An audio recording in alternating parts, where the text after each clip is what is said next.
Hey guys, today we're going to take notes lesson 5-6, the coordinate plane. Today's date is 1/17/2020. Now, I apologize in advance. There's a ton of screenshots. So I wanted to show you what your overall 2 pages should look like. And then I'm going to go ahead and launch in with the beginning of our notes. So let's go to the next screen. So everything that I'm going to show you is going to be, I'm going to tell you left page, right page, okay? So anything that deals with the 4-window foldable, or the one that says coordinate plane, you're going to go ahead and keep on the left side, and on the right side is going to be the one that has letters, points already graphed on there. All right, so here we go. So this is our notes, official notes, lesson 5-6, the coordinate plane. And we're going to start with a definition. Today's date's 1/17/2020. So what is a coordinate plane? Oops, helps if I spell it. Coordinate plane. So this is going above that foldable that we're going to look at window by window. And the coordinate plane is formed by an x-axis and a y-axis.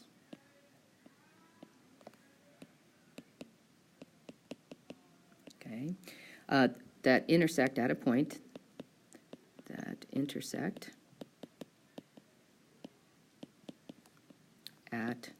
a point. When I say A, I mean one. There's one and only one point that those two axes intersect at.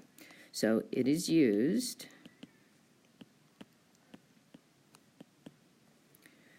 to graph points. Oops.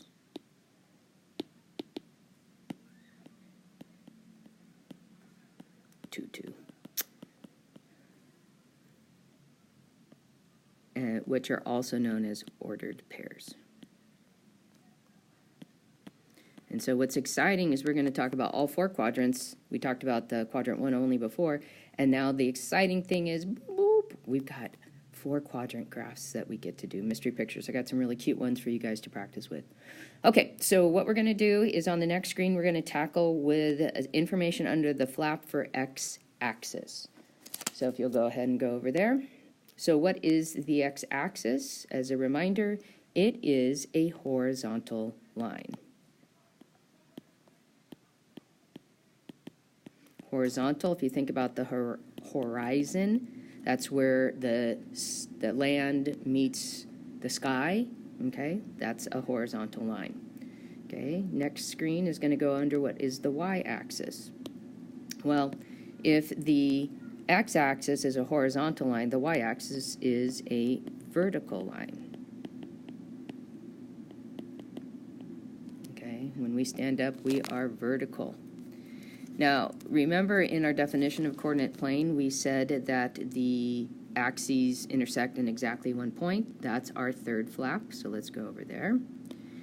And that one is going to say the origin is the point where the x-axis and y-axis intersect. So if you notice, it's going to be another way of thinking about it. It is the beginning of all graphing. So that's your 0, 0 point. And if you notice, I'm going to just draw a little line here so just so you can see it again.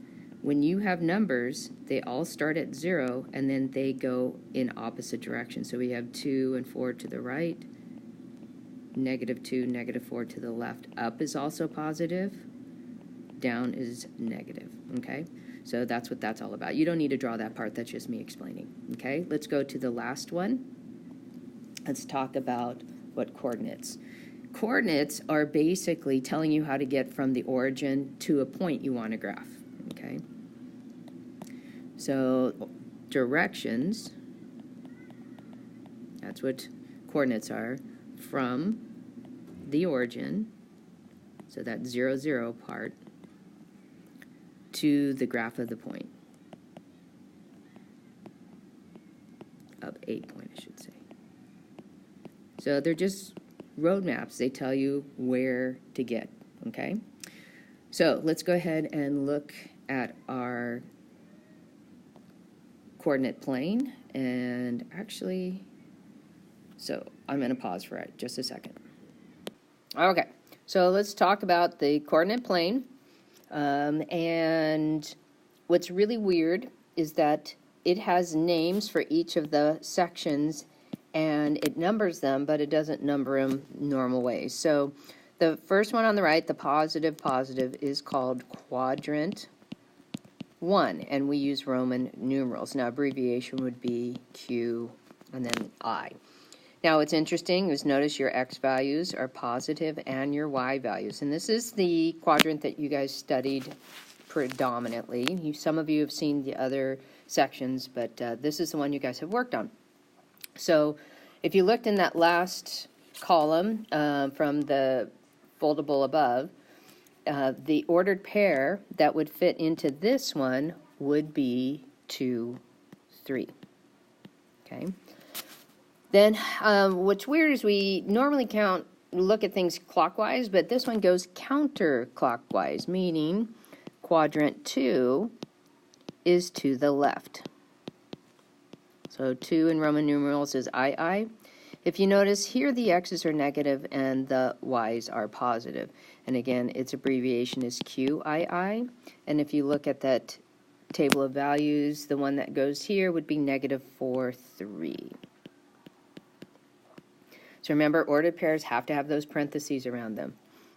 All right, then we keep going counterclockwise. We've got quadrant 3. I kind of call him the math Hades because everything is bad and negative. So 3 is III.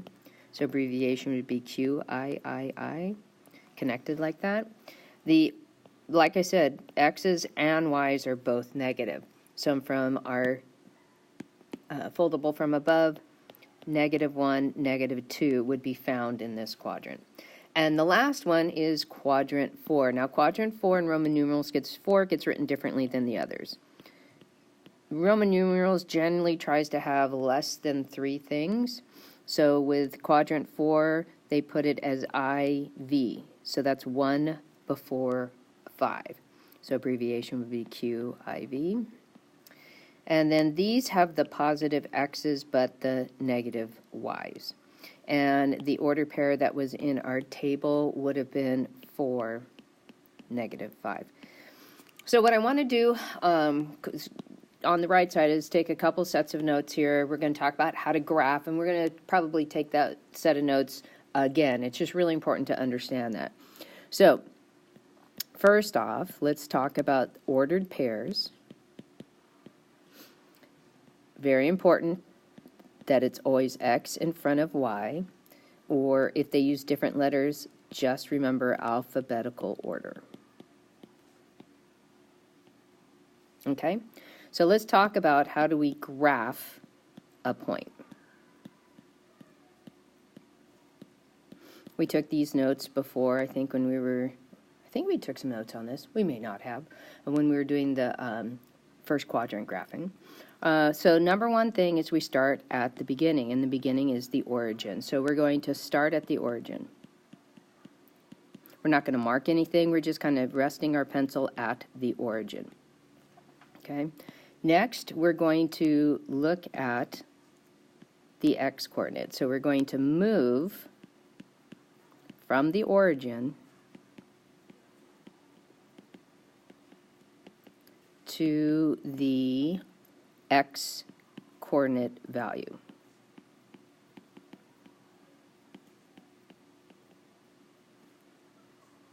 In the ordered pair.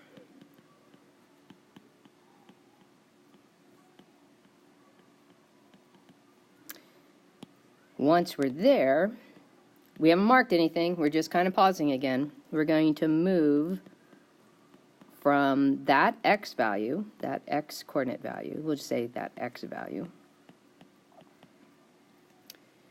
to the y coordinate value,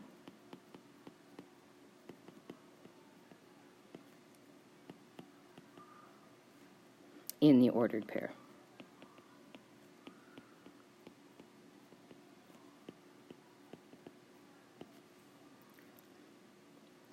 Once we've done that, we're ready to mark our point because we've moved the two directions that were given to us. The x value from the origin, from the x value up to the y. So now we're going to mark a point. So we're going to mark a point, and that's going to be a solid dot, very visible, okay, at that location. So that location, again, is where you stopped after moving to the x value. Now, the interesting thing is that points are actually labeled by a capital letter, okay?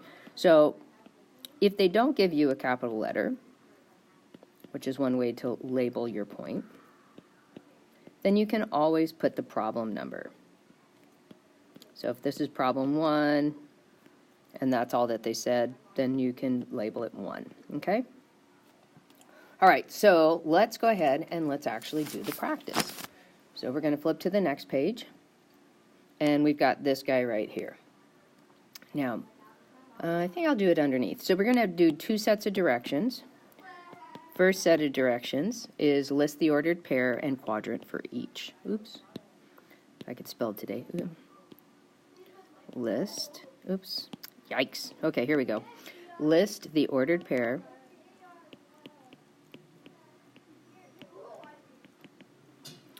and quadrant for each.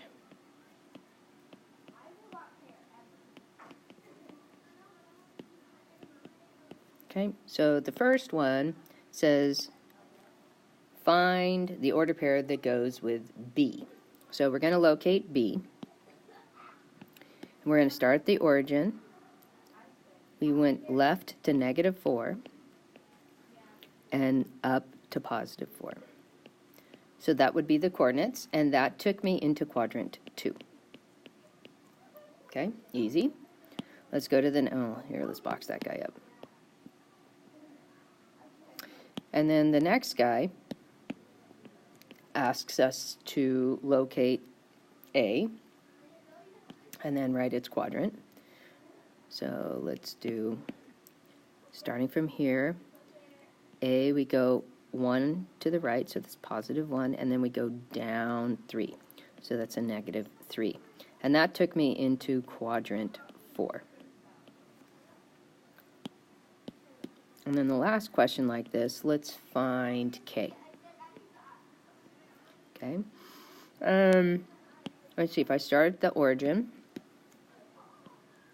and I go to where K is, it's at -3. But notice it stays on the axis, which means it doesn't go up or down from the origin on the y-axis, so that's a 0. Now, what's interesting is that this point is not in a quadrant. It's on an axis, so you would say the x-axis. Yep, I forgot to box up the other one. Let me go back and do that.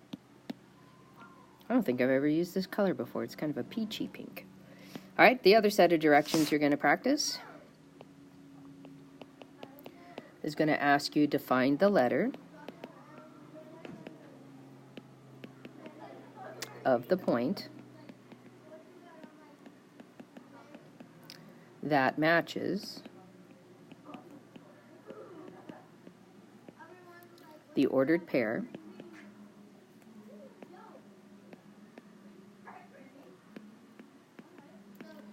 and list the quadrant.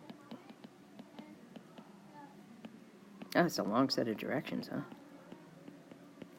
So we're going to do 3 here. So number 4 is going to give me, let's see, 2, 1. I'll do that in black, sorry. So I'm going to go ahead and move from the origin to 2 and up to 1. So what that tells me is that it's letter H, and that's going to take me into the first quadrant. Okay. Number 5, the ordered pair is -2,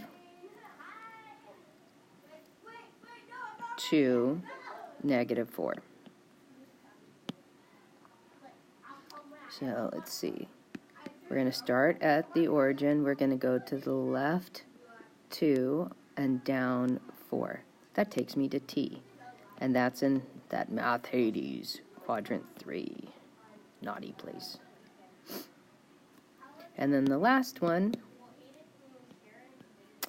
is going to be the coordinates, let's see, 4, 3. So let's do this color. So we're going to go from the origin to 4 and up 3, and that takes me to M. And that would be in quadrant 1. Okay? So those are some of the things you guys are going to practice on Tuesday. And just to let you know, I have a whole bunch of really fun graphing pictures, mystery graphs for us to do on this one. It's going to be challenging because it's going to be in all 4 quadrants. All right, have a great weekend. I'll see you guys on Tuesday. Bye.